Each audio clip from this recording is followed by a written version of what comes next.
कर्पूरगौरम करुणावतारम संसार सारम भुजगेंद्रहारम सदा वसंतम हृदयारविंदे भवम भवानी सहितम नमामि। बोले शंकर भगवान की जय। हर हर महादेव।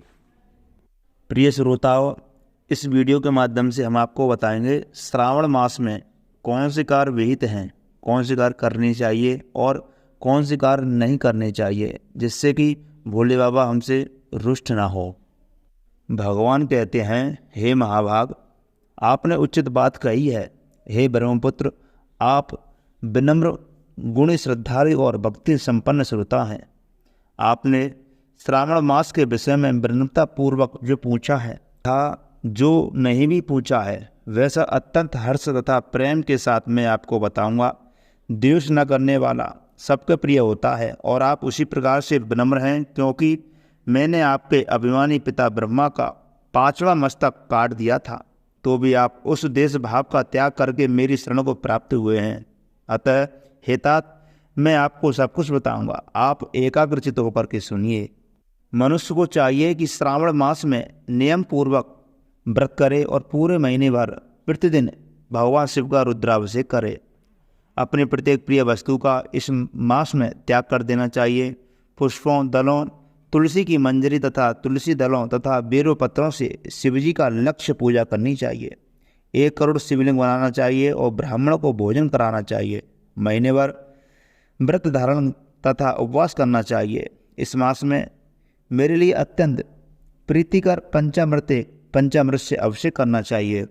इस मास में जो जो शुभ कार्य किए जाते हैं वे अत्यंत फल देने वाले होते हैं। हे मुनि, इस माह में भूमि पर सोएं, ब्रह्मचर्य का पालन करें और सत्य वचन बोलें।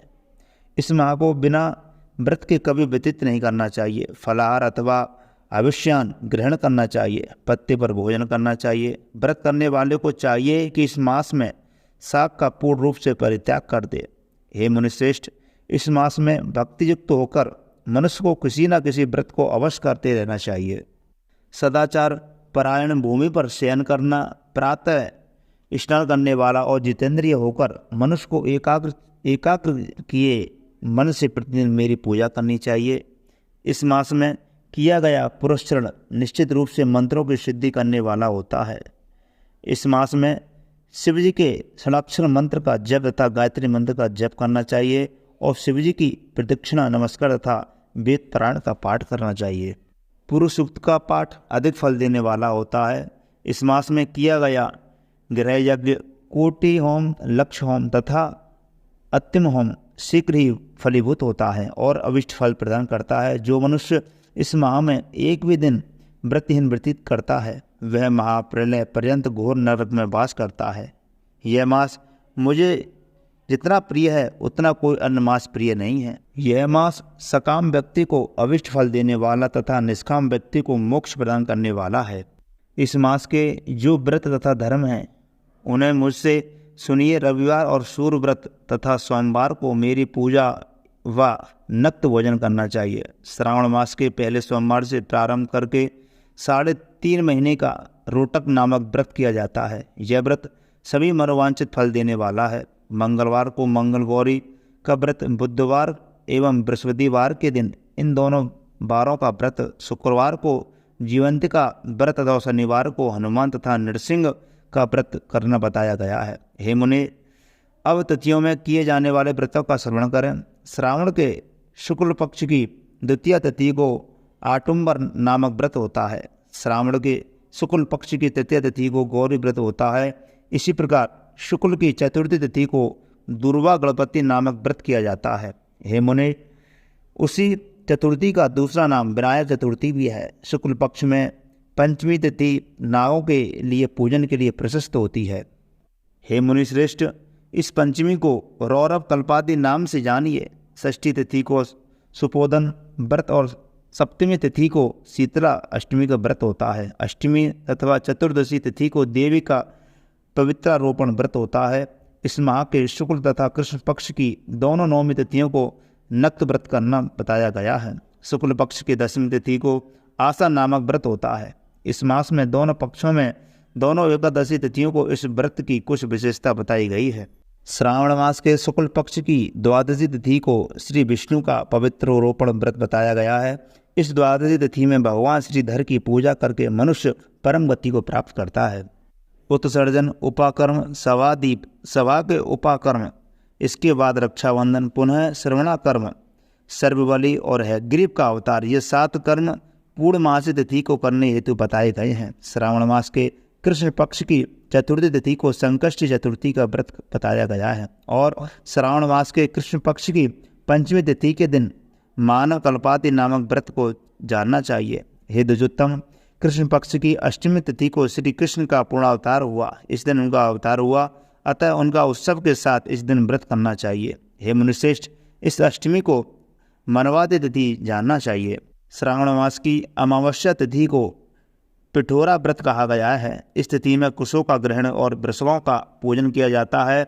इस मास में शुक्ल पक्ष की प्रतिपदा तिथि से लेकर सब तिथियों में के पृथक पृथक देवता हैं। प्रतिपदा तिथि के देवता अग्नि, द्वितीय तिथि के देवता ब्रह्मा, तृतीय तिथि की गौरी और चतुर्थी के देवता गणपति हैं। पंचमी के देवता नाग हैं और षष्ठी तिथि के देवता कार्तिकेय हैं। सप्तमी तिथि के देवता सूर्य और अष्टमी के देवता शिव हैं। नवमी की देवी दुर्गा और दशमी के देवता यम हैं और एकादशी तिथि के देवता विश्वेदेव कहे गए हैं। द्वादशी के विष्णु तथा त्रयोदशी के देवता कामदेव हैं। चतुर्दशी तिथि के देवता शिव और पूर्णिमा के देवता चंद्रमा और अमावस्या के देवता पितर हैं। ये सब तिथियों के देवता कहे गए हैं। जिस देवता की जो तिथि हो उस देवता की उसी तिथि में पूजा करनी चाहिए। प्रायः इसी मास में अगस्त का उदय होता है। हे मुने, मैं उस काल को भी बता रहा हूँ, आप एकाग्र होकर के सुनिए। सूर्य के सिंह राशि में प्रवेश करने के दिन से जब 12 घटी व्यतीत हो जाती हैं तब अगस्त का उदय होता है। उसके 7 दिन पूर्व से अगस्त को अर्घ्य प्रदान करना चाहिए। 12 मासों में सूर्य पृथक पृथक नामों से जाने जाते हैं। उनमें से श्रावण मास में सूर्य गवस्ती वाला होकर तपता है। इस मास में मनुष्य को भक्ति संपन्न होकर सूर्य की पूजा करनी चाहिए। हे सत्तमा, 4 मासों में जो वस्तु वर्जित हैं उन्हें सुनिए। श्रावण मास में शाक और भाद्रपद मास में दही का त्याग कर देना चाहिए। इसी प्रकार आश्विन में दूध तथा कार्तिक में दाल का परित्याग कर देना चाहिए। यदि इन मासों में इन वस्तुओं का त्याग नहीं कर सके तो केवल श्रावण मास में ही उक्त वस्तुओं का त्याग करने से मानव उसी फल को प्राप्त कर लेता है। हे मानव, यह बात मैंने आपसे अपेक्षा से की है। हे मुनिश्रेष्ठ, इस मास के व्रत और धर्मों के विस्तार को सैकड़ों वर्षों में भी कोई कह नहीं सकता। मेरी अथवा विष्णु की प्रसन्नता के लिए संपूर्ण रूप से व्रत करना चाहिए। परमार्थ की दृष्टि से हम दोनों में भेद नहीं है। जो लोग भेद करते हैं वे नरकगामी होते हैं। अतः हे सनत कुमार, आप श्रवण मास के धर्म का आचरण कीजिए।